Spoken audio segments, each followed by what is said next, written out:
رزق کا اگر کسی کو پرابلم ہے، روزی کے دروازے بند ہو گئے، ایک وظیفہ تو میں نے بہت پہلے آپ کی خدمت میں عرض کیا تھا، جو ہمارے خواجگان کی طرف سے، ہمارے مرشد خانے کی طرف سے ہمیں عطا ہوا تھا، فجر کی سنتیں پڑھ کے 100 مرتبہ سبحان اللہ و بحمدہ سبحان اللہ العظیم و بحمدہ استغفرہ و اتوب الیہ، یہ پڑھ کے 100 مرتبہ پھر فجر کے فرض پڑھ۔ مجھے اچھی طرح یاد ہے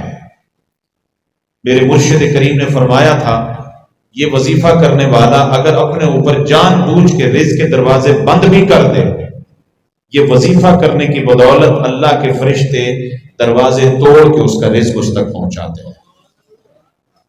یہ صحیح بخاری کی بالکل آخری حدیث ہے، جس کو آقا علیہ السلام نے فرمایا کلمتان خفیفتان علی اللسان ثقیلتان فی المیزان حبیبتان عند الرحمن سبحان اللہ و بحمدہ سبحان اللہ العظیم۔ 2 کلمے ایسے ہیں زبان پر ہلکے پھلکے، میزان میں بڑے بھاری اور اللہ کو بڑے محبوب ہیں۔ یا رسول اللہ وہ کون سے ہیں؟ فرمایا سبحان اللہ و بحمدہ سبحان اللہ العظیم و بحمدہ استغفرہ و اتوب الیہ۔ یہ فجر کی سنتیں پڑھ کے ایک تسبیح کی پڑھیں پھر فرض پڑھیں، ایک تو یہ وظیفہ ہے، دوسرا یہ وظیفہ ہے، اور تیسرا سورہ واقعہ کا میں نے عرض کیا ہوا ہے کہ جب سونے لگیں روزانہ سورہ واقعہ پڑھ کے 5 منٹ لگتے ہیں سورہ واقعہ کو پڑھتے ہوئے، سورہ واقعہ پڑھ کے سوئیں، سورہ واقعہ جب پڑھیں اس کے بعد سو جائیں، سورہ واقعہ پڑھنے کے بعد اور سونے سے پہلے درمیان میں کسی سے گفتگو اور کلام نہ کریں۔ یہ وظیفے اور یہ عمل اس وقت بندے کے لیے کارآمد ہوتے بندہ جب 5 وقت نماز کی پابندی کرتا ہے۔ یہ شرط ہے، 5 وقت نماز کی پابندی نہ ہو اور آپ کہیں کہ جی اوراد و وظائف مجھے فائدہ نہیں دے رہے، تو فائدہ نہیں دیں گے۔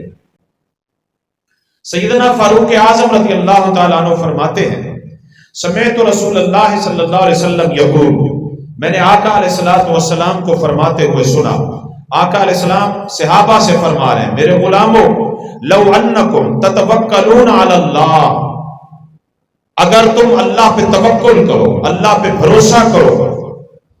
حق کا توکل ہی، جس طرح اس پر توکل اور بھروسہ کرنے کا حق ہے، اللہ پہ ایسا بھروسہ کرو، اللہ پہ ایسا توکل اور یقین رکھو کہ جس نے تمہیں پیدا کیا ہے وہ تمہیں بے یار و مددگار نہیں چھوڑے گا، جس نے تمہیں وجود عطا فرمایا ہے، جو تمہارا رب ہے، رب کا معنی ہوتا ہے پالنے والا، جو تمہارا پالن ہار ہے، اس پہ تمہارا اس طرح یقین، توکل، بھروسہ اور اعتماد ہونا چاہیے جس طرح اس پہ یقین، توکل، اعتماد کرنے کا حق ہے۔ فرمایا لرزقکم کما یرزق الطیر، فرمایا وہ تمہیں اس طرح رزق عطا فرمائے گا جس طرح وہ پرندوں کو رزق عطا فرماتا ہے، جس طرح وہ پرندوں کو رزق عطا فرماتا ہے۔ تغدو خماسا وتروح بطانا، فرمایا پرندے جب صبح اپنے گھونسلے چھوڑتے ہیں تو وہ خالی پیٹ ہوتے ہیں، ان کی چونچوں میں کچھ نہیں ہوتا، لیکن جب واپس آتے ہیں تو ان کے پیٹ بھی بھرے ہوئے ہوتے ہیں، اور اپنے ان گھروں میں اور جو انہوں نے اپنے لیے گھونسلے بنا رکھے ہوتے ہیں ان میں جو ان کے چھوٹے چھوٹے بچے ہوتے ہیں اپنے پیٹ بھی بھر کے آتے ہیں اور اپنے بچوں کے لیے بھی کچھ لے کے آتے ہیں۔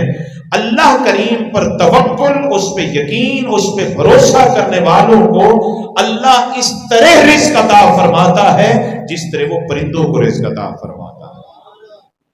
تو دوستو، رزق کے دروازے اس وقت کھل سکتے ہیں جب ہم اللہ کی ذات پہ کامل یقین اور بھروسہ کریں۔ یہ میں نے پچھلے جمعہ میں پوری وضاحت کر دی تھی کہ مزارات پہ جانا چاہیے، قبروں کی زیارت کرنی چاہیے۔ اللہ کے محبوب علیہ الصلوۃ والسلام نے واضح طور پہ فرمایا تھا کنت نہیتکم عن زیارت القبور فزوروها، قبروں کی زیارت کریں، مزارات پہ جائیں، اہل اللہ کے مزارات پہ جائیں، لیکن وہاں جا کے ان سے کچھ نہیں مانگنا، ان سے کچھ طلب نہیں کرنا، لیکن ان کے وسیلے سے مانگنا ہے۔ مولا یہ تیرے قریب ہیں، یہ تیری رحمتوں کی آغوش میں رہتے ہیں، ان کے وسیلے سے میرا یہ کام کر دے، مجھے رزق عطا فرما، میں نے یہ کام کرنا چاہتا ہوں اس میں برکت عطا فرما۔ وسیلے سے دعا مانگیں، لیکن اس موقع پر بھی بھروسہ، یقین، توکل رب کی ذات پہ ہونا چاہیے۔ اللہ کی مخلوقات میں سے کسی پر یقین اور بھروسہ نہیں کرنا چاہیے۔ اللہ پہ جس کا کامل یقین ہوگا وہ دنیا میں بھی کامیاب ہے، آخرت میں بھی کامیاب ہے، اور اسی پر اللہ اپنے رزق کے دروازے کھولتا ہے۔